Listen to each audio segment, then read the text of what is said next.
Una serie de muertes inexplicables habían estado ocurriendo en un pequeño pueblo. Nadie sospechaba que un mono de juguete estaba detrás de todas ellas. Un hombre entró tropezando en una casa de empeños, presa del pánico y cubierto de sangre. El dueño lo notó de inmediato, pero el hombre le restó importancia con un gesto. Ese no era el punto. Lo importante era deshacerse del mono, y rápido. Cada vez que golpeaba sus platillos, alguien moría. El dueño asumió que la sangre y la historia dramática eran solo una táctica de negociación para subir el precio. Entonces, el mono, perfectamente inmóvil hasta ese momento, golpeó su tambor y la música se detuvo. Un ratón rolló una cuerda cercana, un hacha que caía activó un arpón, y el arpón atravesó directamente el cuerpo del dueño. Al ver a otra persona morir frente a él, el hombre agarró un lanzallamas e intentó incinerar la cosa en el acto. El mono sobrevivió sin un rasguño y, de alguna manera, terminó en manos de dos hermanos. El padre de los niños había estado ausente la mayor parte del tiempo, y la tensión resultante entre ellos era profunda. El hermano mayor, Bill, tenía la costumbre de usar su edad como ventaja para atormentar a su hermano menor, Al, quien a menudo deseaba en privado que su hermano simplemente desapareciera, aunque nunca habría podido hacerlo realidad. Un día, los dos descubrieron una caja en la habitación de su padre. Dentro estaba el mono. En la parte posterior de la caja, alguien había escrito: Astorisk giró la llave.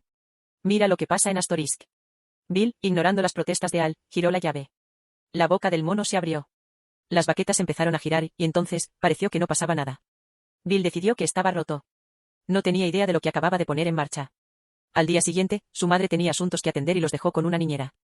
El mono apareció de alguna manera en el coche. Al pensó que era una de las bromas de Bill y no le dio importancia. La niñera los llevó a un restaurante teppanyaki. El chef, claramente encandilado con ella, desplegó todo su encanto. Una actuación presumida sobre un plato de arroz frito. Mientras los dos intercambiaban miradas, el mono golpeó su tambor. La música se detuvo. La espátula del chef, en medio de su exhibición, alcanzó a la niñera en la garganta. Estaba muerta. Su madre asistió al funeral con los niños e intentó consolarlos después.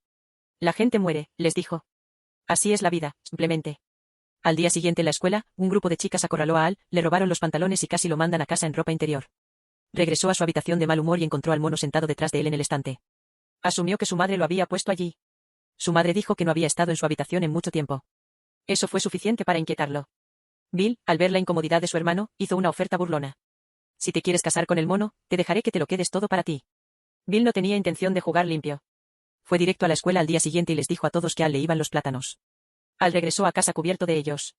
Furioso, le gritó a su madre por primera vez, luego entró furioso en su habitación y descargó su ira contra el mono, culpándolo de todo lo que había salido mal. En un arrebato de rabia, anunció que quería muerto a su hermano. Giró la llave. El mono abrió la boca y golpeó su tambor con un entusiasmo alegre. Lo que Al no entendía era que el mono no aceptaba peticiones. Funcionaba enteramente bajo sus propios términos. Bill estaba bien, pero su madre se desplomó con sangre brotando de cada orificio. Los médicos lo llamaron una ruptura de aneurisma cerebral. Al sabía la verdad. No dijo nada. Después del funeral, su tía acogió a los dos niños. Una noche de insomnio, Al llevó al mono al sótano.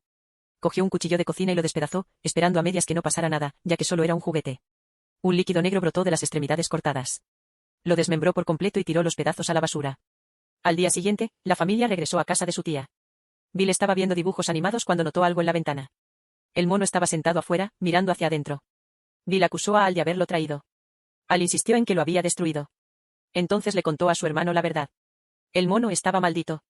Era una máquina de matar con forma de juguete infantil. La muerte de su madre era la prueba. Bill, aún de duelo, sugirió que lo probaran. Él mismo giró la llave.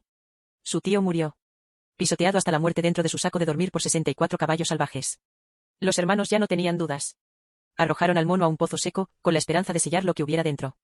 Pasaron 25 años sin incidentes. Entonces, una noche, una música extraña entró flotando por la casa. Ella no tenía idea de que era el redoble del tambor del mono. Se armó y fue hacia la puerta del sótano. La música se detuvo. Encendió la luz, no encontró nada y volvió a la cama. Al levantarse, unos anzuelos le desgarraron la cara. Se lo sacó en el baño, gimiendo de dolor, y buscó antiséptico. Justo cuando percibió el olor a gas, se inclinó para confirmarlo. El gas se inflamó. Corrió, ardiendo, pero no podía ver con claridad. Su de pie se metió en una maceta. Cayó de cabeza contra un poste. ¿Cómo estaba a la hora en sus 30? Distanciado de Bill. La distancia entre ellos nunca sanó. Había esperado tener una vida tranquila, pero después de que nació su hijo Pete, su matrimonio terminó casi de inmediato. Su exesposa rehizo su vida rápidamente. Según su acuerdo, Al veía a Pete cada semana, pero al haber perdido a su propia madre tan joven, no tenía idea de cómo ser padre. Decidió hacer un viaje por carretera para cerrar el silencio entre ellos. Esa noche, incapaz de dormir, se quedó traspuesto. Y soñó con el mono. La baqueta cayó. Una mano enorme lo agarró y lo arrojó a un pozo seco. Cayó, y aterrizó sobre una mesa. El mono estaba sobre él sosteniendo un cuchillo de cocina. Se despertó sobresaltado. El teléfono sonó. Era Bill, llamando por primera vez en más de una década, con la noticia de la muerte de su tía. Dadas las extrañas circunstancias, sospechaba que el mono había regresado. Como heredero de la propiedad, Al tenía que volver y comprobarlo. Al le restó importancia. Era vieja, estas cosas pasan, y declinó, citando su tiempo con Pete. Lo que no sabía era que las pertenencias de su tía ya habían sido subastadas. El mono estaba entre ellas. Un niño lo había comprado y se lo había llevado a casa.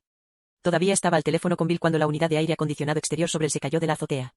Atravesó un charco y cayó en la piscina de abajo, donde una mujer estaba nadando. Murió instantáneamente. Al se presionó una almohada sobre la cara para ahogar el sonido de sus propios gritos. Aterrado de despertar a Pete, supo que el mono había vuelto. Despertó a Pete y condujo toda la noche hacia la casa de su tía, con la esperanza de encontrarlo antes de que matara de nuevo. Una agente inmobiliaria llamada Anna se reunió con ellos allí. Un registro de la casa no reveló nada. Anna le dijo que, desde la subasta, el pueblo se había sumido en el caos. Gente muriendo de formas extrañas, una tras otra. Su tía el lunes, un vecino triturado por un cortacésped el martes. Otros vecinos lo llamaron muerte por cafetera el miércoles. Un golfista mordido por una serpiente que salió por un hoyo en el green el jueves. Hasta ahora, nada hoy. Anna no sabía que el viernes era el suyo. Al ya no tenía dudas. Cada muerte llevaba de vuelta al mono. Le pidió a Anna que lo ayudara a revisar el resto del almacén. El último armario estaba cerrado con llave. Mientras ella buscaba la llave, Al le preguntó si recordaba un mono de juguete entre los objetos de la subasta. Cientos de cosas habían pasado por sus manos. No podía recordarlo específicamente, solo que se había vendido por unos pocos miles de dólares. La llave entró. La puerta se abrió. Un mecanismo en el interior se activó. Anna murió en el acto. Llamaron a la policía. El oficial que respondió determinó que Al no era responsable, pero le dijo que se quedara en el pueblo hasta que se estableciera la causa de la muerte. Mientras sacaban el cuerpo de Anna en una camilla, un grupo de animadoras que pasaba vitoreó al verlo. Al siguió buscando. Nada. Entonces sonó su teléfono. Era Bill. Preguntando si habían encontrado al mono. Al le dijo que se había vendido en una subasta y que podría estar en cualquier parte. Alguien ya había girado la llave. Bill le dijo que esperara en un motel. Al se dio cuenta de inmediato.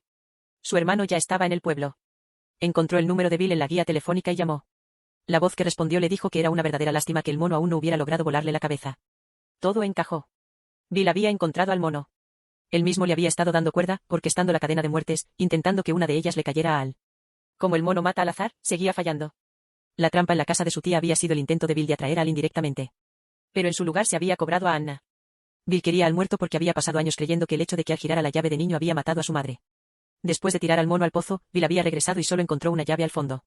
Sabía que el mono resurgiría tarde o temprano y había estado esperando desde entonces. Un día, durante la cena, recibió un mensaje, un saludo, aparentemente del propio mono. Siguió una atracción inexplicable hasta una casa de empeños y lo encontró allí. Sacó la llave. La muerte de su madre finalmente tendría respuesta. Se vistió con la ropa de luto que guardaba desde la infancia, listo para asistir al funeral de Al en cualquier momento.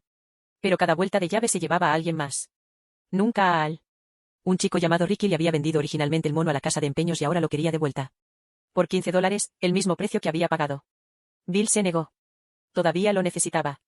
Ricky fue a casa, se puso el uniforme de policía de su padre, cogió la pistola de su padre y volvió por él. En el motel, Al llamó a Bill e intentó calmarlo. Bill estaba más allá de la razón. Con el mono en sus manos se sentía intocable. Incluso si él paraba, alguien más giraría la llave tarde o temprano. Seguiría adelante hasta que Al estuviera muerto. Entonces Bill hizo su oferta. Al podía hacer que se detuviera. Todo lo que tenía que hacer era entregar a Pete para que se hiciera cargo del mono. Eso cruzó una línea que Al no iba a cruzar. Antes de que pudiera irse, Ricky apareció en la puerta con un arma y los tomó a ambos como rehenes. Los llevó hasta la ubicación de Bill y obligó a Pete a salir del coche, ordenándole al niño que entrara por la gatera. Para ganarse la confianza de Bill y sacar al mono, sin otra opción, Al aceptó. Pete logró entrar. Bill había llenado la habitación de trampas, pero Pete esquivó por poco la primera y se mantuvo alerta durante el resto. Un mecanismo se activó por sí solo, aparentemente sin causa. Cuando Pete llegó al centro de la habitación, encontró a Bill agachado ante el mono, murmurando sobre castigar a los culpables.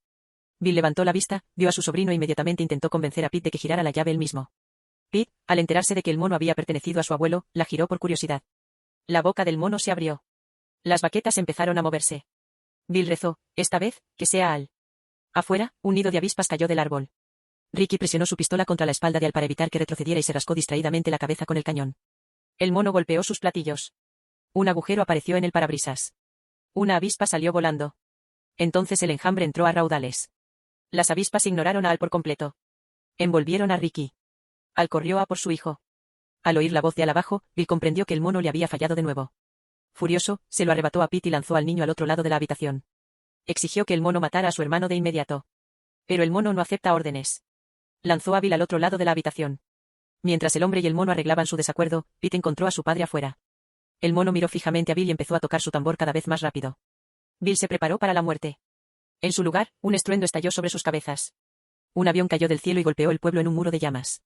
Llovieron cuerpos. Bill comprendió la magnitud de lo que había hecho, y los brazos del mono aún no se habían detenido. Venían más muertes. Al llegó y exigió saber por qué Bill había hecho esto. Tú mataste a nuestra madre. Al miró a su hermano y dijo suavemente que la muerte de su madre no fue culpa suya. No fue culpa de nadie. No deberían haber cargado con esto todos estos años. El mono simplemente había estado allí. Eso era todo lo que había sido siempre. La verdad llegó a Bill. Los hermanos se perdonaron mutuamente. Al se agachó para ayudarlo a levantarse. Y el brazo del mono bajó. Una trampa se activó. Bill se había ido. Al y Pete dejaron atrás el pueblo. El camino estaba sembrado con la evidencia de todo lo que el mono había costado. Escombros, dolor, vidas terminadas sin razón alguna. Él preguntó qué harían con él. Al dijo que lo mantendrían cerca. Lo vigilarían. Se asegurarían de que nadie volviera a girar la llave jamás. Quizás eso era simplemente lo que su familia estaba maldita a hacer. En un cruce de caminos, se encontraron con la muerte misma. Uno de los 4 jinetes del apocalipsis. La muerte miró a Al con algo parecido a la compasión. El mensaje fue inequívoco.